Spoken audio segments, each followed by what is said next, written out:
बाहर धूप में तप रहे हैं, जो लोग धूप में तप रहे हैं, उनको जो असुविधा हुई, इसके लिए मैं क्षमा मांगता हूं। लेकिन मैं आपको विश्वास दिलाता हूं, आप ये जो तप कर रहे हैं ना, ये आपका तप बेकार नहीं जाने दूंगा। विकास करके लौटाऊंगा। साथियों, अग्रोहा धाम, गुरु जंबेश्वर, खाटू श्याम जी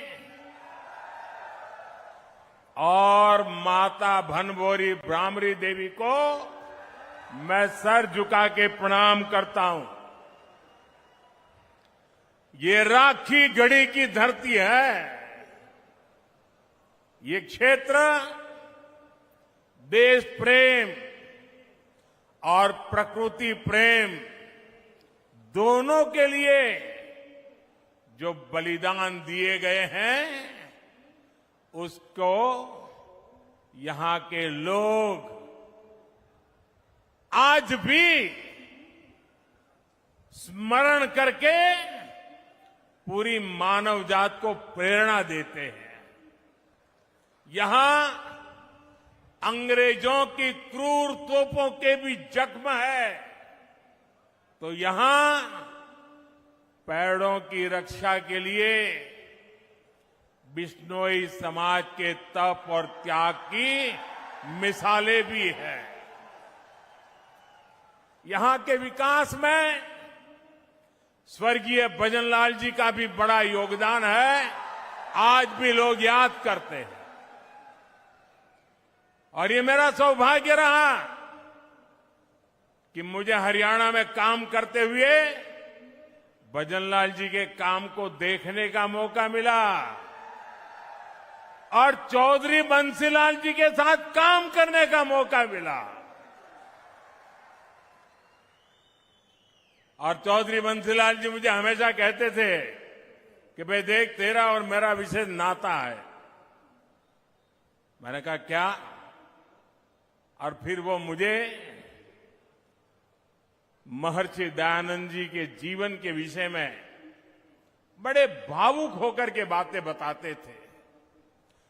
महर्षि दयानंद सरस्वती जी गुजरात में पैदा हुए, लेकिन जितनी जानकारियां मुझे नहीं थी, उससे ज्यादा जानकारियां महर्षि दयानंद जी के विषय में चौधरी बंसीलाल जी से मैं सुना करता था और वो कहते कहते भावुक हो जाते थे। साथियों, मेरा सौभाग्य रहा है, हरियाणा ने मुझे बहुत कुछ दिया है, बहुत कुछ सिखाया है।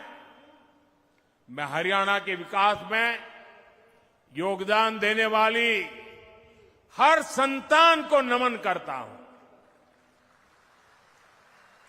आज सरदार भगत सिंह जी की जयंती पर भी मैं उन्हें श्रद्धा सुमन के साथ प्रणाम करता हूं। साथियों, हरियाणा की माताओं बहनों ने यहां एक नारा दिया है, महारा हरियाणा, नॉन स्टॉप हरियाणा। हरियाणा का विकास ऐसे ही नॉन स्टॉप चलते रहना चाहिए। इसलिए हरियाणा तीसरी बार भाजपा को मौका देने का मन पक्का कर चुका है। चारों तरफ से आवाज आ रही है, भरोसा दिल से, भाजपा फिर से। भरोसा दिल से, भरोसा दिल से। साथियों, जैसे जैसे वोटिंग की तारीख नजदीक आ रही है, कांग्रेस पस्त पड़ती जा रही है। कांग्रेस के नेता अब कहने लगे हैं कि हरियाणा में भी वही हाल होगा जो कांग्रेस का मध्य प्रदेश में हुआ था। एमपी और राजस्थान में पिछले चुनाव में इन्होंने झूठ का गुब्बारा खूब फुलाया, लेकिन जनता ने वोट की चोट देकर के उस गुब्बारे की हवा निकाल दी। अब हरियाणा में भी यही होने जा रहा है। साथियों, कांग्रेस का ये हाल इसलिए होता है क्योंकि कांग्रेस देश की सबसे धोखेबाज और बेईमान पार्टी है। आप पड़ोस में देख लीजिए, हिमाचल में क्या हाल करके रखा है। चुनाव के दौरान हिमाचल की जनता को इन्होंने क्या क्या झूठ बोला, आप कल्पना नहीं कर सकते। अब सरकार बनने के बाद कांग्रेस ने अपने वायदों से पल्ला झाड़ लिया है। जनता कांग्रेस से कह रही है, क्या हुआ तेरा वादा?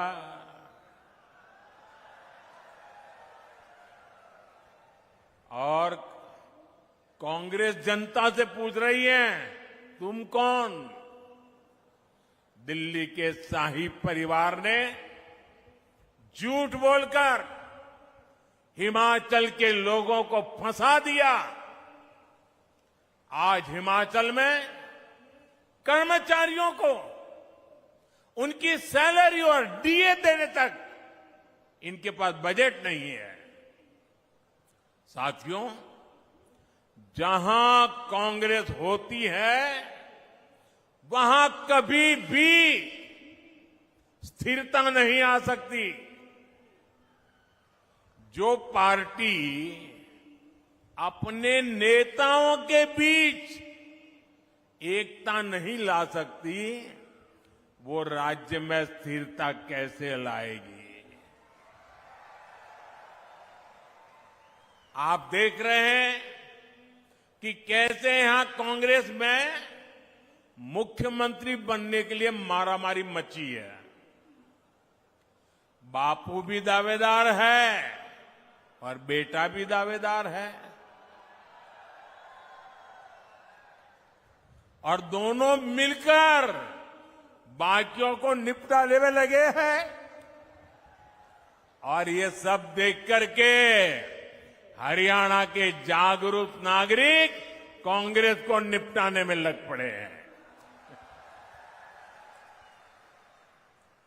कुछ लोग ऐसे हैं जिन्होंने तन मन धन से दिल्ली के शाही परिवार की सेवा की है। अब वो भी पूछ रहे हैं कि उनसे क्या गलती हुई। यहां कांग्रेस का हर गुट, हर सीट पर एक दूसरे को पटखनी देने में ही लगा हुआ है।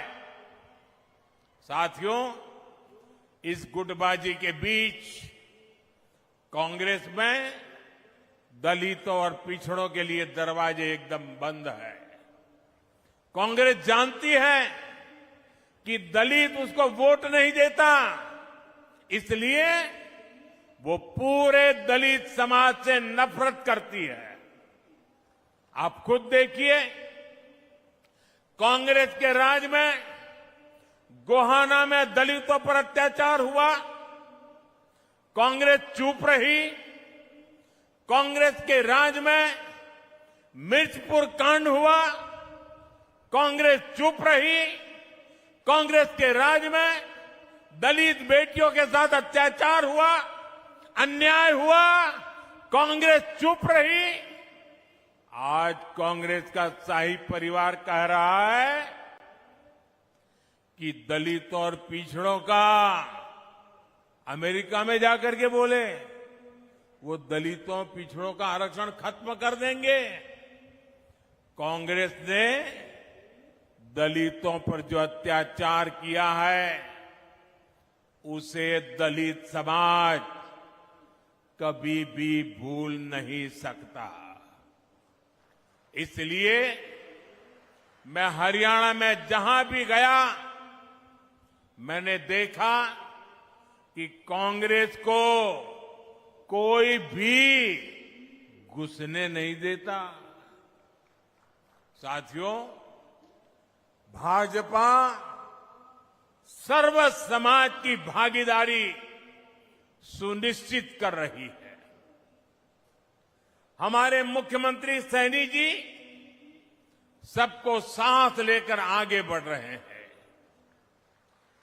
अब देखिए, हमारी सरकार ने हरियाणा के मुख्यमंत्री निवास का नाम कबीर कुटीर रखा है। यहां हिसार में ही दलित परिवारों में भी जो वंचित है उनके बच्चों के लिए बने कबीर छात्रावास का फंड भी भाजपा ने बढ़ाया। भाजपा सरकार वंचितों को सिर्फ सहारा देती है, इतना नहीं बल्कि उनके सपनों को उड़ान भी देती है। साथियों, जिनको कोई नहीं पूछता, मोदी उनको पूजता है।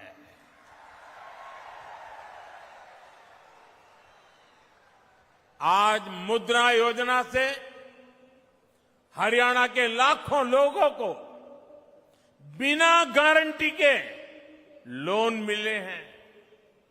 ये गरीब, दलित, पिछड़े, आदिवासी परिवारों के लोग हैं।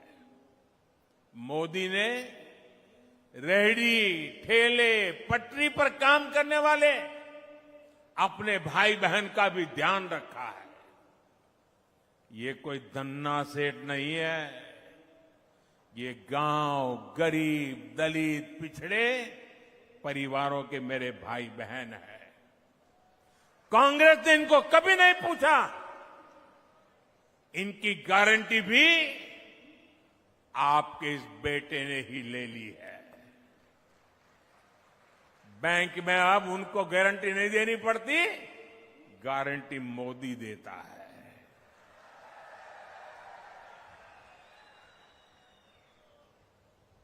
इनको भी पीएम स्वनिधि योजना से हजारों रुपए की मदद बिना गारंटी के बैंक से मिली है।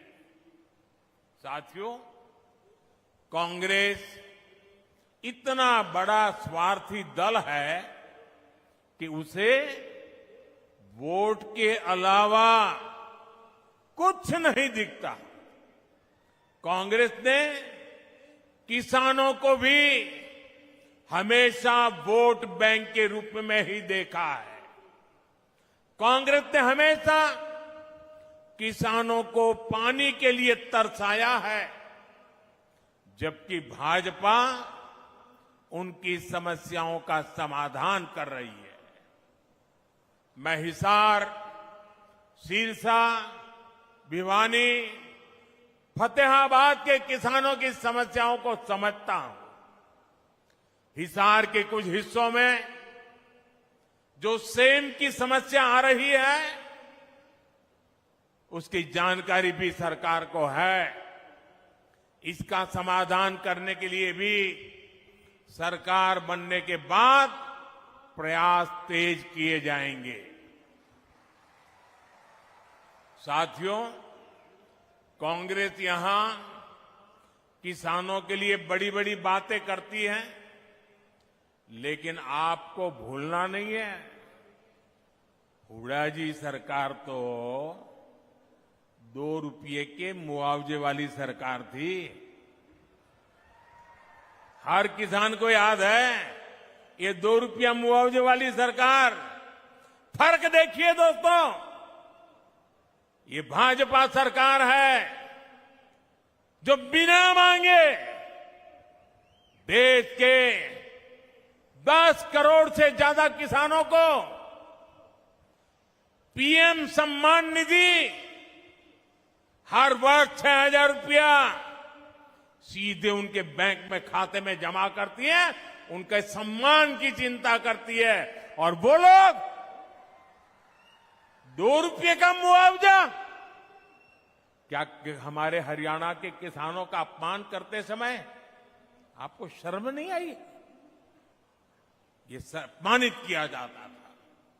इसलिए मैं आज आप लोगों को हाथ जोड़ करके काम दे रहा हूं और मुझे विश्वास है आप इस काम को करने में कभी पीछे नहीं हटेंगे। जब भी कांग्रेस के लोग आपसे किसानों की बात करें, आप उनसे एक बात पूछोगे? जरा जोर से बोलिए ना, पूछोगे? जरा उनको पूछना कि आप जो हरियाणा में बड़ी बड़ी बातें करते हो, बड़ी बड़ी घोषणाएं कर देते हो, तारे तोड़ करके लाने की बातें कर रहे हो। अरे भाई, तुम्हारी कर्नाटका में सरकार है, तेलंगाना में सरकार है, हिमाचल में सरकार है, कुछ तो लागू करके दिखाओ। जरा इसको इतना पूछ लीजिए। ये यहां बातें करते हैं और वहां लागू नहीं करते हैं। कर्नाटका में इनकी सरकार है, वहां कांग्रेस सरकार बनने के बाद सैकड़ों किसान आत्महत्या कर चुके हैं। सच्चाई यही है कि कांग्रेस देश के किसानों के जान की दुश्मन है। वो सिर्फ किसानों को झूठ बोल सकती है। यहां कांग्रेस ने एमएसपी पर भी आपसे सिर्फ झूठ बोला है। सच्चाई यह है कि यहां भाजपा की सरकार 24 फसलों को एमएसपी पर खरीद रही है, जबकि कांग्रेस शासित राज्यों में इक्का दुक्का फसलें ही एमएसपी पर खरीदी जाती है। आप मुझे बताइए, ऐसी धोखेबाज कांग्रेस पर क्या हमारे किसान भरोसा कर सकते हैं? क्या? हाथ ऊपर नहीं, मुंह से बोलिए। भरोसा कर सकते हैं क्या? साथियों, हरियाणा का भरोसा तो भाजपा पर ही है। बीते 1 दशक में भाजपा ने यहां विकास को नई गति दी है। यहां चारों तरफ चौड़ी सड़कों का जाल बिछाया गया है। आज 5 जोड़ी वंदे भारत ट्रेनें ये मेरे हरियाणा में चलती है। हिसार से रोहतक जाने के लिए हंसी हिसार रोहतक लेन लाइन शुरू कर दी गई है। इससे हिसार से रोहतक पहुंचने के लिए समय आधा हो गया है। साथियों, ये क्षेत्र अब एक बड़ा व्यापारिक केंद्र बनने की तरफ कदम बढ़ा चुका है।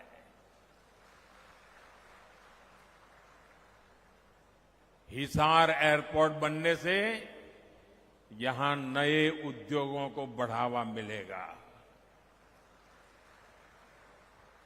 और आज मुझे बता रहे हैं कि इतना बड़ा जहाज पहली बार यहां उतरा है और मुझे आने का सौभाग्य मिला है। और भाजपा सरकार बनने के तुरंत बहुत ही कम दिनों में इसका कॉमर्शियल कामकाज भी शुरू हो जाएगा दोस्तों।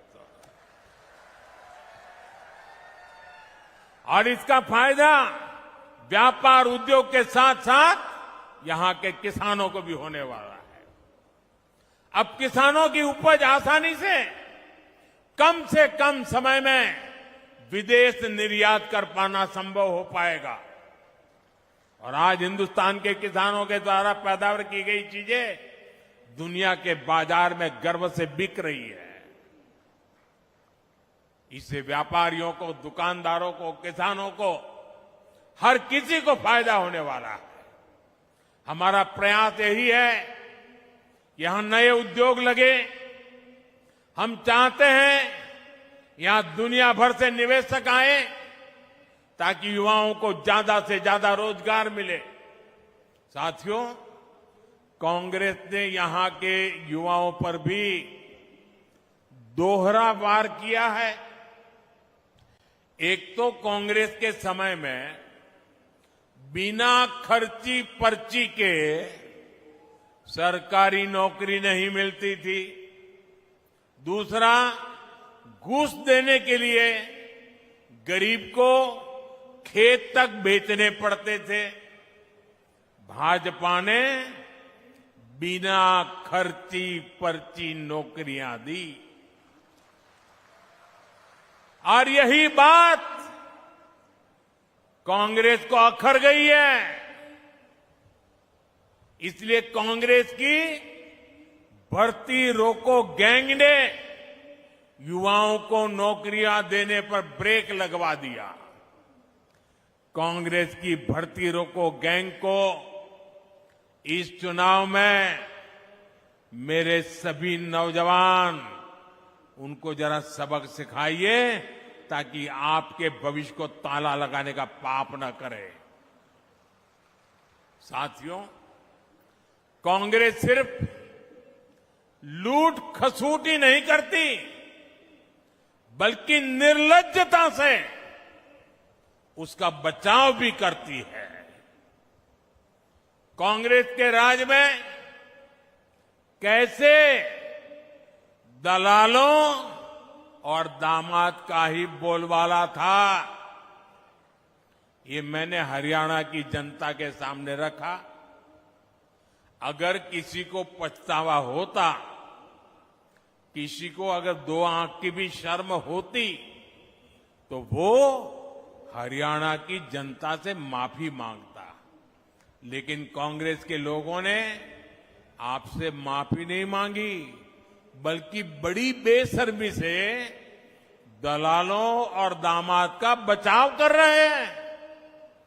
कांग्रेस के इस रवैये से नाराज होकर अब हरियाणा की जनता कांग्रेस के विरुद्ध खड़ी हो गई है। अब जनता खुद इनका कच्चा चिट्ठा बाहर निकाल रही है। आप भी देख रहे हैं कैसे हर रोज इनके समय के घोटालों के नए नए कागज सामने निकल करके आ रहे हैं। साथियों, हरियाणा के लोग हर गांव